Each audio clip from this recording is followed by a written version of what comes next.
Ok, on continue la série, c'est la deuxième, sur l'Apocalypse. On va prendre un petit peu la bidule. La dame au travail, elle s'appelait Gudule. Mais ça, c'est la bidule. Ok. Les 4 chevaliers de l'Apocalypse, la deuxième partie. Je ne sais pas si ça fait peur à des gens la semaine passée, mais il y en a qui étaient là, qui sont plus là. C'est Serge Crillon qui m'a souligné ça. Là. Il dit, moi, tu les as fait peur. Mais il faut avoir peur un peu des fois. Il ne faut pas qu'on soit trop laissé aller. Puis, OK. Le 4e chevalier. On va aller voir un verset. Joël 1,15. Car le jour de l'Éternel est proche. Il vient comme un ravage du Tout-Puissant. Quelque chose. Il vient comme un ravage. Le jour de l'Éternel, pour l'Église, c'est la plus belle célébration, la plus belle fête, le plus bel événement. Parce qu'on part en voyage de noces. Ah, vous faites votre trousseau? On part en voyage de noces. Apocalypse 19, 7, 8, 9, ça nous dit, et son épouse s'est préparée. Es-tu préparé? On part en voyage de noces. Vous ne savez pas, ouais, puis ça ne coûte rien. Ça ne coûte rien. Ce n'est pas un 5 étoiles, c'est un 500 étoiles à l'infini. Ok, on avait vu Apocalypse 1, 19, les 3 phases du livre. Écris les choses que tu as vues, les choses qui sont et les choses qui doivent arriver après elles. On avait vu cela dimanche passé, et c'est comme une suite qui est logique pour comprendre le livre de l'Apocalypse. On arrive au chapitre 4, mais les choses que tu as vues, il y a vu Jésus-Christ dans sa gloire, les choses qui sont, c'est l'histoire de l'Église, et les choses qui doivent arriver après elles. Après quelles? Après les choses de l'Église. OK? Le chapitre 4 commence par « Monte ici, je te ferai voir les choses qui vont arriver après elles. » Donc, on voit que l'enlèvement de l'Église va arriver après l'histoire de l'Église, avant le chapitre 4. Parce qu'au chapitre 4, elle n'est plus mentionnée. Et l'apôtre Paul, on avait vu dans 1 Thessaloniciens 1,10, 1 Thessaloniciens 5, 9, que nous ne sommes pas destinés à la colère. Et Dieu nous sommes appelés à être protégés en lui. Je n'ai pas écrit le verset, là, mais nous ne sommes pas destinés à la colère de Dieu. Et c'est Jésus-Christ qui a subi la colère. Ça, il faut le comprendre.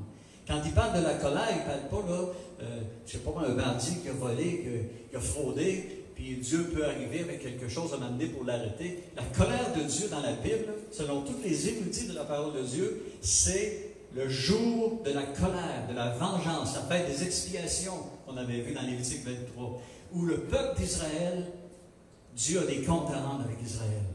Et quand tu touches à Israël, toute la terre s'en ressent. Donc quand Dieu va juger le peuple d'Israël, toute la terre va s'en ressentir. Et ça, c'est le jour de la colère. Mais si tu as accepté Jésus-Christ dans ta vie, la colère est tombée sur Jésus-Christ, elle ne retombera plus sur lui. Étant donné que tu es en lui, tu n'auras pas la colère. Et c'est l'enlèvement qui va venir nous chercher. OK? Le chapitre 4 nous parle du trône dans le ciel. Le chapitre 5, du livre de l'agneau. Le chapitre 6, on voit les 6 premiers sceaux. Et nous sommes dans l'étude des 4 premiers sceaux. OK? C'est juste pour bien comprendre. On va voir des choses intéressantes.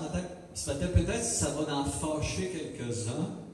Je ne sais pas. Je ne connais pas vos relations avec l'OMS, avec l'ONU, avec toutes ces choses-là, mais on va découvrir des choses. Le cavalier, en passant, j'ai oublié de saluer Guy Bégin et Claudette. Il y a aussi notre frère Danny Richard.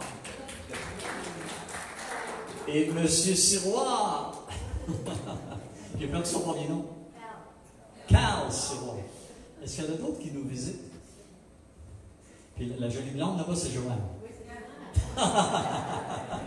ça, elle ne montre pas ça.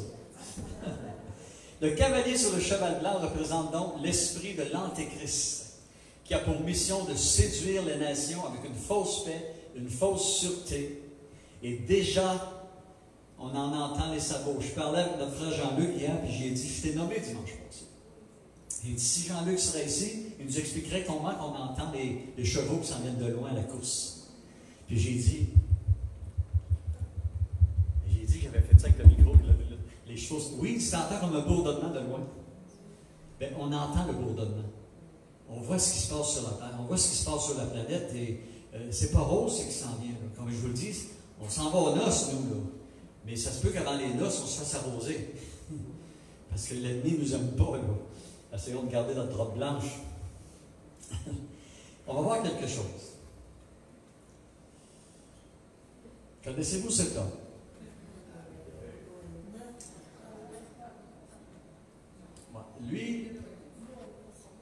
Lui, là, il dit, j'ai pour mandat d'amener la population mondiale, je vous cite exactement ces paroles que j'ai prises à TV5, j'ai pour mandat d'amener la population mondiale à voir l'OMS, l'Organisation mondiale de la santé, comme une autorité scientifique, à lui faire totalement confiance et à enlever le droit d'exercer la médecine à tout médecin qui s'opposera aux consignes. Mon propre médecin m'a dit que si eux, ils dénoncent ou ils parlent, ils perdent leur droit d'exercer. C'est quelque chose, là. Donc, c'est vraiment, ça vient d'eux. Et s'opposeront aux consignes et énoncés de l'Organisation mondiale de la santé. L'OMS promet la sûreté pour l'humanité, une qualité de vie assurée pour tous les êtres humains, une protection garantie par un vaccin aux micropuces sous-cutanées offerte à toute la population mondiale. Quand je suis venu au Seigneur en 1988, mes premiers messages que j'ai entendus de Mario Massicotte en 89-90, ma soeur m'a envoyé ça chez nous, d'Ottawa, par 10 août. Il en venait des cassettes, mais je les écoutais toutes. Et il parlait qu'un jour, on entendrait parler aux nouvelles de ces choses-là. Ben, on est là. Ça a été long. Pour moi, ça a pris 31 ans. Mais je veux dire, c'est le gros sujet mondial. Et on va voir tantôt ce que je ne vous mens pas. C'est vraiment quelque chose qui s'en vient. OK. Cet homme-là, le chercheur scientifique Denis Rancourt, de Toronto, OK, mondialement connu pour ses recherches sur la microbiologie, auteur de plus de 100 articles parus dans les revues scientifiques les plus reconnues, et ses textes sont lus mondialement par les plus grands chercheurs en laboratoire. Il est aussi professeur à l'Université d'Ottawa. Il a dit ceci. Il est de notre bord, lui. C'est pas un chrétien, mais il est de notre bord. Il n'y a aucune justification de la part de nos dirigeants, de nos supposés experts, de forcer une population au confinement, au lavage des mains de façon exagérée, à la distanciation et au port du masque. Car tout ceci n'apporte aucune aide contre la propagation d'un virus, quel qu'il soit. Il s'agit ici malheureusement d'une tactique vers un régime totalitaire en effrayant la population afin que celle-ci se croie en danger grave et qu'ainsi se confie totalement dans les autorités en place. Je ne prêche pas contre les autorités. Je veux que l'Église soit au courant de ce qui se trame. Mais nous, il faut se soumettre. OK? Leur but, le pouvoir et les finances. La pandémie est un leurre et une affaire non pas scientifique, mais politique. Un chemin vers un contrôle totalitaire. Ça, je l'ai pris directement sur Internet. Je l'ai écouté, lui, à une émission de télévision, et ça vient vraiment de lui. Et cet homme-là, c'est pas un de pique. Il voit clair. Mais les médecins et tous ces hommes-là sont menacés que s'ils dénoncent, ils sont retirés de l'ordre des médecins. C'est quelque chose, hein? Vous voyez à peu près ce qui s'en vient. OK. Pendant 3 ans et demi, on va prôner la paix, la sûreté, avec tous ces moyens-là. Là. La paix au Proche-Orient, et par le fait même, la paix dans le monde entier, mais par une dictature. OK? Une dictature. Et puis arrivera, quelques années plus tard, environ 3 années plus tard, la puce implantée sous la peau. Et ces choses-là s'en viennent au galop. Pensez-y. L'Église est enlevée. 3 ans et demi après, on se retrouve à Apocalypse 13 avec la marque. On est proche de l'enlèvement. On peut comprendre. Parce que si ça... Puis ils l'ont dit à la télévision, ça peut prendre entre 3 et 4 ans pour trouver exactement ce qu'il faut. Je vous dis, là, c'est proche. Pouf! On pensait que c'était fait, hein? Maintenant, qu'est-ce qu'il a dit tout à l'heure, lui? La mission de M. Guter, c'est vraiment d'amener la paix et la sûreté à toutes les nations.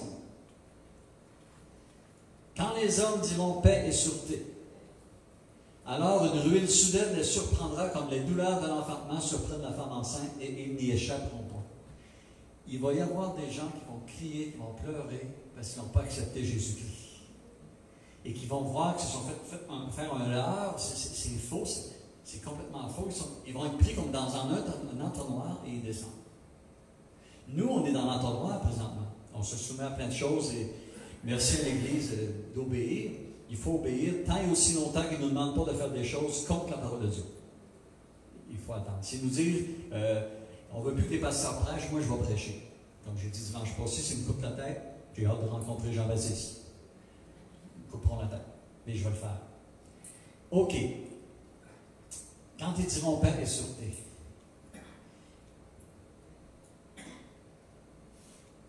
c'est lui, M. Guitard. Tantôt, je me suis trompé. C'est M. Jesus. Secrétaire général de l'ONU. Pour faire taire les armes, les voies pour la paix doivent être les plus fortes. Travaillons tous ensemble pour la paix et la sécurité mondiale. Voyez-vous qu'on avance? Isaïe 60, dernier verset d'Isaïe, ceux qui veulent aller voir, Isaïe 60, ça nous dit « Et moi, l'Éternel, votre Dieu, je hâterai ces choses en leur temps. » Et c'est comme si le Seigneur est en train de souffler pour que ça aille plus vite. Le cavalier sur le cheval blanc, la semaine passée, parce qu'on est encore sur lui, les deux autres vont être plus courts, aime nous voir s'isoler. Comprenez-vous bien, là? Il aime vraiment nous voir s'isoler pour nous trouver seuls. Ça, j'avais pris ça dans un article de notre ami qui est décédé, David Wilkerson. Il voyait venir ces choses-là. Puis il disait dans son livre qu'un jour, ils vont nous isoler. Empêcher de chanter, empêcher de louer, empêcher de prier. Ces choses-là se produisent. Le cavalier blanc aime nous voir, nous isoler, nous trouver seuls. Mais lorsqu'il nous trouve entourés, ensemble, en groupe, unis dans la louange de la prière, il est beaucoup plus difficile pour lui de nous séduire. Quel esprit, c'est une question que je pose aux gens, à toute l'Église et à moi peut-être, quel esprit nous retient chez nous quand le peuple de Dieu se ressemble? Quel esprit va dire, oh, vas-y pas, c'est rien qu'un soir, repose-toi? Est-ce l'esprit de Dieu? Peut être la chair ou l'esprit de l'Antéchrist, qui n'aime pas qu'on se regroupe, qui n'aime pas qu'on soit ensemble. Et il va mettre toutes sortes de situations, de téléphones, toutes sortes de choses qui vont arriver, des circonstances, exactement le mardi soir, à la réunion de prière. Ou sans te rendre compte, tu vas prendre un rendez-vous comme j'avais fait, moi, puis à un moment donné, je l'ai annulé, parce qu'il y avait la réunion de prière. C'est souvent l'esprit mauvais, celui du cavalier sur le cheval blanc, qui influence les chrétiens à se dégrouper. J'invente des mots, à se dégrouper. Vous savez que ça dit que l'esprit de l'Antéchrist va s'asseoir dans le temple de Dieu. Vous avez déjà lu ça? Il s'assoira dans le temple de Dieu, se proclamant lui-même Dieu. Aujourd'hui, le nouvel âge, l'humanisme, les mondialistes, les Illuminati, bien sûr, et tout ça, se proclament Dieu. Ils se disent des dieux. Je déclare, comme j'ai déjà prêché, c'est que moi je déclare, je ne sais pas toi Dieu ce que tu en penses, mais moi je déclare. Comprenons-nous un peu, là? Mais cette nouvelle philosophie-là, cette nouvelle tendance-là est dangereuse. Il faut faire attention. Le temple du Saint-Esprit. Êtes-vous d'accord que nous sommes le temple du Saint-Esprit? Où s'assoira l'Antéchrist? Dans le temple. C'est le temple qui va être bâti à Jérusalem, oui. Mais les prophéties ont toujours des fois trois sens. Déjà, l'Antéchrist est assis dans le temple de l'homme, de l'humain. Pas des chrétiens, j'espère. Mais quelle est la pensée du monde? Hein, nous sommes des petits dieux, nous sommes ici, on va décider ça, c'est moi qui décide. Et une importance incroyable est mise sur l'être humain, sur l'autre, sur le moi. Et sur la pensée positive, sur maudite religion, si ça peut sortir, puis le Bible, puis Jésus, puis Dieu à gauche, puis si ça peut arrêter, ça c'est la pensée du monde. L'Antéchrist est déjà assis dans le temple de plusieurs. Fait que lorsqu'il va se présenter, il ne fera pas ça de force, il va être acclamé. La Bible nous en parle, il va être adulé. Il dit, Jésus, je suis venu, moi à mon nom, vous ne m'avez pas reçu. Un autre viendra à son propre nom et vous l'accueillerez. Voyez-vous, il est déjà installé dans l'esprit du monde. OK. Il portait, le cavalier blanc, un arc et une couronne. Donc, ce sera un combattant et le monde le couronnera. C'est incroyable. OK, on a fini le cavalier blanc. Il y a des questions? Non, merci. OK. Le deuxième sceau, le cheval roux. Apocalypse 6, 3 et 4. Quand il ouvrit le second sceau, c'est S-C-E-A-U, c'est pas S-O-T. J'entendis le second être vivant qui disait « Viens !» Et il sortit un autre cheval roux. Celui qui le montait reçut le pouvoir d'enlever la paix. L'autre apporte la paix et la séduction, mais lui enlève la paix. Les gens vont réaliser des choses. OK, celui qui montait reçut le pouvoir d'enlever la paix de la terre, afin que les hommes s'égorgeassent les uns les autres. L'ennemi est venu pour égorger, voler, détruire. Jean 10, 10. Ce cavalier sur le cheval roux, c'est vraiment encore le diable. Il faut vraiment comprendre que c'est vraiment des démons, c'est vraiment égorger la population dans les finances, égorger la population dans les amours, dans les couples, dans les familles, égorger partout. Et une grande épée lui fut donnée. Donc, ce cavalier sur le cheval roux mettra un terme à la paix. Imaginez-vous. L'Esprit de Dieu est encore sur la terre, l'Église, le ciel est encore là. Mets un morceau de viande dans l'armoire avec beaucoup de sel dessus. Il va rester longtemps. Hein? Enlève le sel, puis il fait une journée de 31, 40 effets ressentis. Le lendemain, ça pue la haine. Il marche tout seul, puis il va dans ton assiette. Ça fait... C'est des petits verres blancs. OK. Il enlèvera la paix. Il nous annonce des guerres, ce cavalier-là, des morts violentes, des meurtres indescriptibles et des guerres atroces. Ne voyez-vous pas les nouvelles? Qu'on sent son effet. Les meurtres, je nommerai pas les meurtres qu'il y a, c'est horrible d'entendre ce qu'on entend sur des enfants. Des mamans, des parents envers les enfants. On voit, là, on entend, hein? Il s'en vient. Et on en sent les effets. OK? Il enlèvera la paix entre les humains et non pas seulement entre les nations. Oui, il y a la guerre entre les nations, mais là, ça va être entre les humains. OK? Et parce que l'iniquité se sera accrue, c'est Jésus qui a dit ça, l'amour du plus grand nombre se refroidira. Meurtre, haine, chicane, tuerie, rivalité, tragédie familiale, viol et inceste, et on pourrait en mettre, vont atteindre un point culminant. Avoir d'être parti. Le cavalier sur le cheval roux enlèvera la paix entre les hommes et apportera des divisions et des rivalités meurtrières. L'atmosphère sera insupportable sur la terre. Dans mon langage, et on le voit déjà, là, les gens vont sauter le coche, vont péter le coche très rapidement. Pourquoi tu me regardes, toi? Excuse. Hey, pardonne-moi si j'existe. Les gens vont devenir, là, ça va être comme insupportable. Insupportable sur la terre.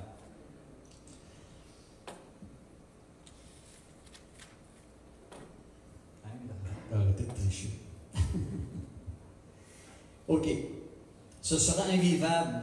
Et déjà, on ressent l'effet des sabots. Cette atmosphère invivable durera durant les 7 années de tribulation et ira en croissance. Ça va devenir insupportable. Un peu comme j'avais expliqué le jeu de domino.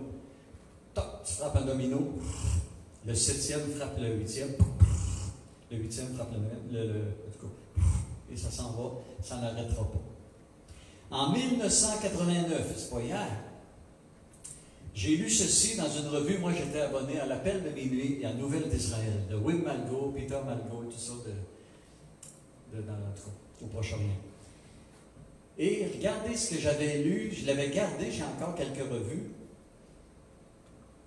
J'avais vu ceci, un article. Je me suis souvent demandé si, c'est le journal qui parle, là, si, tandis que les claquements des sabots de ce fulminant cheval roux résonnaient encore aux oreilles de Jean, s'il n'a pas entendu d'autres sons, le cliquetis des armes, des fusils, des chars d'assaut et des épées qui transpercent la chair et broient les os. le cri perçant des femmes et des pleurs d'enfants, les gémissements des blessés et les râles des agonisants. Voyons. Billy Graham, à l'époque, qui avait écrit ça, en 1989. Et c'est toutes des choses qui vont arriver. On l'entend déjà, là.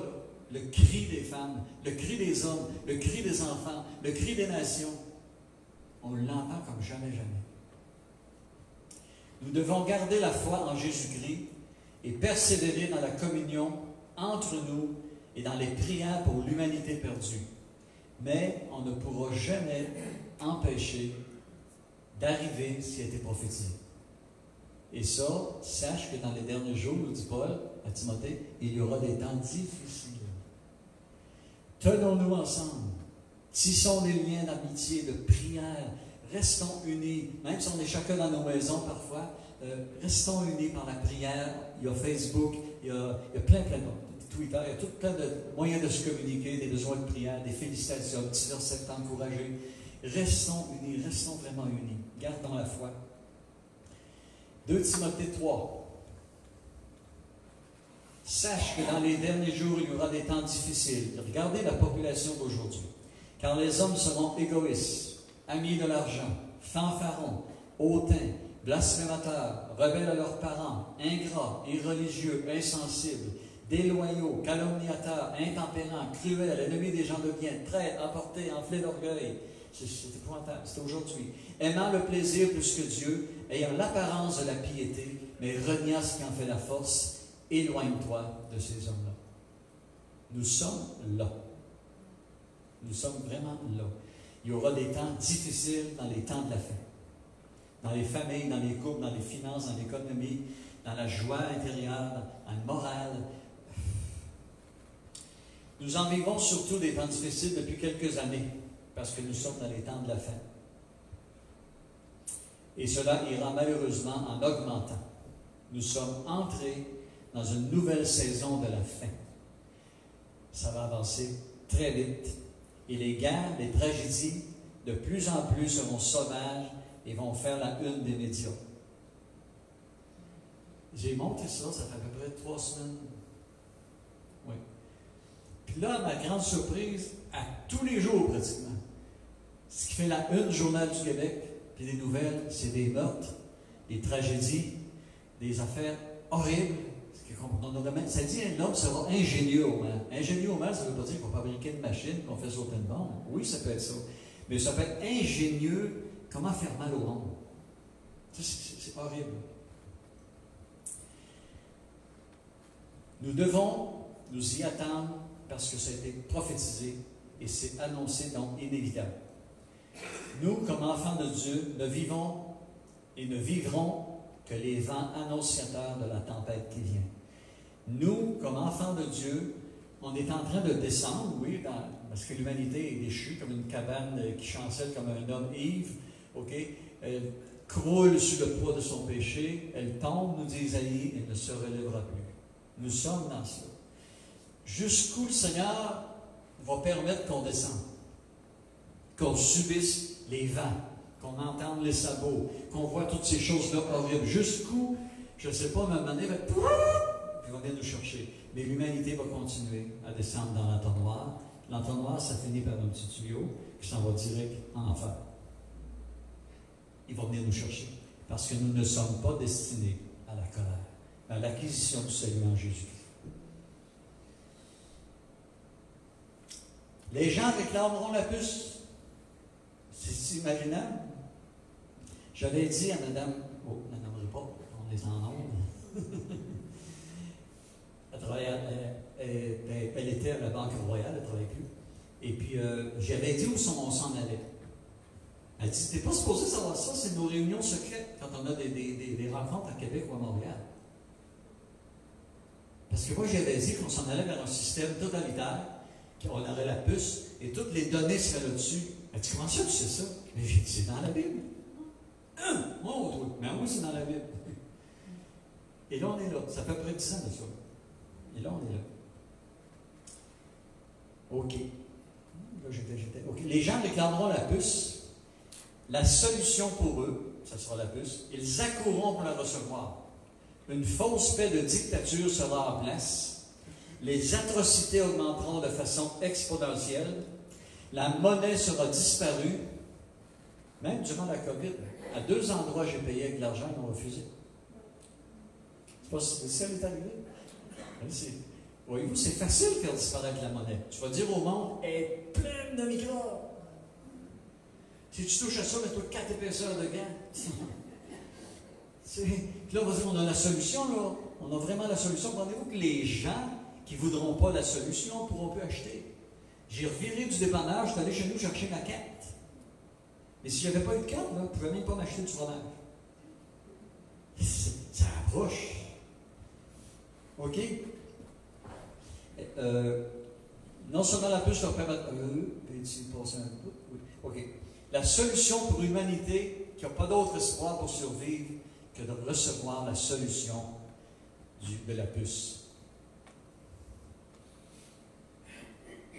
Je vais vous montrer quelque chose après. Elle fit, l'Antéchrist, la bête, que tous, petits et grands, riches et pauvres, c'est déjà le sujet des actualités, si vous écoutez les nouvelles. Je ne sais pas si ça vous montre que les anges, oui, ont la trompette à la bouche, puis ils ont les joues rondes, puis c'est quand là, il n'y a plus d'air. Il va avoir hâte de souffler pour qu'on lève. Elle fit que tous, petits et grands, riches et pauvres, libres et esclaves, reçussent une marque, OK, sur la main droite et sur leur front. OK, ceux qui sont manchots, peut-être, ça va être sur le front. Ou c'est un choix qu'on va avoir. Veux-tu sur la main, ou si tu le veux. Non, mais c'est vrai, si le monsieur est manchot, il allonge la main dans le vide. Il pogne un poisson long de même. Il faut bien rire un peu, hein? Non, mais avec les temps qu'on vit, là, c'est rien, ça. Je vous montre juste 1 millième de mon côté comique. Ils font la file, les jokes, il faut les... Sur le front, que personne ne peut acheter ni vendre sans avoir la marque. Moi, je n'avais pas ma carte, je n'ai pas pu acheter.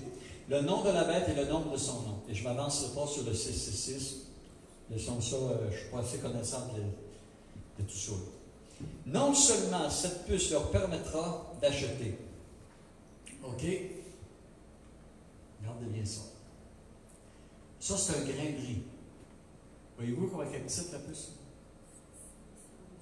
OK? C'est vraiment petit. Regardez la main, c'est tout petit, tout petit. Netanyahou, le président d'Israël, le premier, OK, veut implanter des puces aux enfants. J'avais une vidéo, j'avais demandé à Martin si on pouvait mettre, mais je n'ai pas pu le transférer sur ma clé. Je ne sais pas pourquoi, c'était comme un interdit. Ça, c'est l'image du vidéo. Tu cliquais et tu l'entends parler. Puis il dit que la solution pour tout ce qu'on vit, qu'on traverse, c'est d'injecter la puce, mais premièrement aux enfants, parce qu'ils vont dans les écoles, ils se regroupent, on ne veut pas les empêcher de s'amuser ensemble et de tout ça. C'est la une des journaux. On est-tu proche? Non. Oui, on est très près. OK? Non seulement cette puce leur permettra d'acheter et de vendre, elle possédera une micropuce nommée géolocalisation. Donc, moins de perte d'enfants. OK? Là, tu as des petits-enfants ici. Ou des petits, oui. Bon. Imagine-toi qu'on vient de dire, là, on a perdu Mégane. On ne la trouve pas, cette petite fille. On ne la trouve pas. La petite fille à Marthe et André.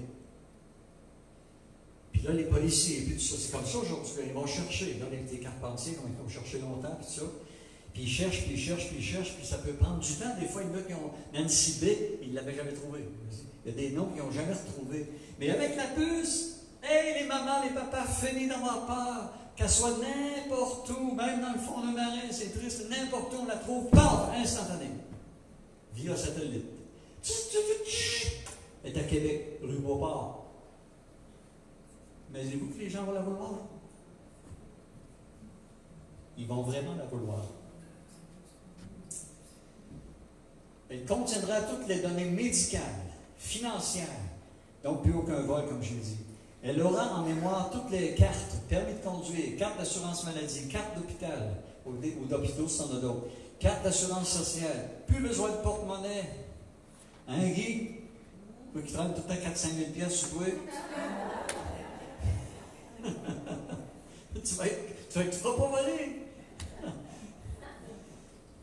On On l'agace notre Guy. OK, plus besoin de monnaie. On connaîtra tous tes déplacements. Bon, on va voir ce que Jacques Fauché fait dans son garage. Il a démanché un boule. Déjà, par vos cellulaires, ils peuvent vous géolocaliser. Vous savez ça? La preuve, tu t'en vas en auto et tu as un GPS. Qu'est-ce qui active ton GPS? Le satellite. Automatiquement, ça veut dire que l'ONU, tout ça, ils savent t'es où. Mais là, ça va être en toi. Ça va être ça ton GPS. Et je ne serais pas surpris que ton GPS sous-cutané, qu'il y ait une puce GPS dans ta puce, et que tu n'aies même plus besoin, ça va être pas, dans ton auto, tu vas voir le tracé. C'est des choses qui s'en viennent parce que ça s'est parlé au Québec que ces choses-là arriveraient. Les gens désireront la puce. Ce sera un monde entièrement contrôlé, aveuglé, piégé, insouciant. Et c'est déjà commencé. C'est là que se dirige la population mondiale. Je vous parlais souvent des choses qu'on vit. Là, je vous parle des choses dont on ne sera pas là. Pour qu'on sache qu'est-ce qui s'en vient, pour que ça puisse motiver ceux qui ont tendance à se refroidir. Il y a eu un petit sondage, je n'aimerais pas d'église qui on a communiqué, puis l'assistance aux réunions, même en réouverture, je parle de petite église, a diminué beaucoup, beaucoup, beaucoup. Et la crainte des églises, c'est quand les églises vont ouvrir, les gens sont tellement bien chez eux à écouter en direct, avec un café, hein, t'es bien, les pieds allongés, l'hiver, là, quand il fait moins 25 puis qu'il poudre, hein? C'est pour ça qu'on a choisi avec Pasteur Luc qu'à partir du 9, il n'y a plus d'enregistrement. Parce que les gens vont garder cette habitude. Puis même, je suggérais à toutes les églises, pour ramener le troupeau, n'oubliez pas que la pensée de l'Antéchrist, c'est de nous isoler, de nous empêcher d'être ensemble. Donc, il faut faire attention, il faut se tenir. En conclusion, pas pire, hey, merci, Pasteur François, on va dîner de bonne heure. Non, l'appel dure 1h15. Le cavalier monté sur le cheval blanc apportera la séduction par une fausse paix. Le cavalier monté sur un cheval roux apportera des guerres atroces. Il va faire accélérer le procédé pour la puce qui va arriver dans ces temps-là. Question. Seras-tu sur la terre? Il y en a qui m'ont fait rire. Moi, je vais être là, je veux voir ça, cette affaire-là, les explosions, puis les gratte-ciels qui tombent, puis hey, je veux voir ça, moi. Et le combat avec Jésus le dans Armageddon. Hey, on va s'en tirer qu'à la télé. Mais dis-moi, on va le voir en direct dans les Mésolines célestes. Avec un écran géant comme l'univers. Ah oui, je n'avais pas pensé à ça. Question, seras-tu sur la terre à ce moment-là? Et j'ai la réponse.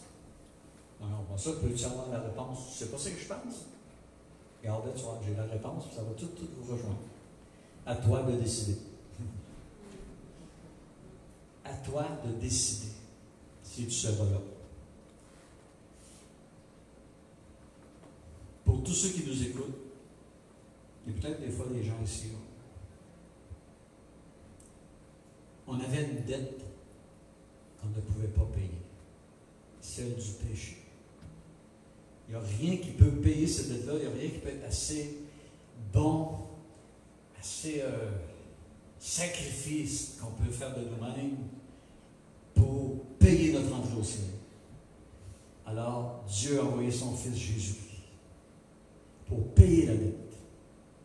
Et si tu le crois et que tu l'acceptes, la dette de ton péché est effacée, tu es blanc comme neige. Tu es blanc, c'est terminé pour toi. Mais si tu refuses, cette colère-là qui est tombée sur Jésus, elle demeure comme une épée Damoclès au-dessus de ta tête. Si tu le sais toi-même dans ton cœur, et tous ceux qui peuvent écouter, si, je ne sais pas quel exemple donner, là, tu vis dans l'alcool par-dessus la tête, ou encore tu vis avec ton conjoint, ta conjointe n'était pas marié, ou encore vous vivez pas ensemble, vous avez des relations sexuelles, la parole de Dieu dit aucun impudique n'héritera le royaume de Dieu. Il y a des choses qu'on ne s'arrête pas. Si tu vis dans la fraude de l'impôt, aucun voleur n'a de place dans le royaume des cieux. C'est quelque chose quand on pense à ça.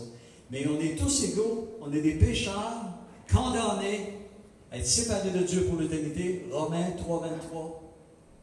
Tous ont péché, sont privés de la gloire de Dieu, privés de passer l'éternité dans la gloire de Dieu.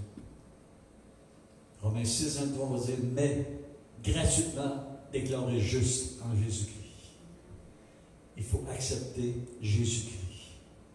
Demain, pour être trop tard, accepte Jésus-Christ aujourd'hui.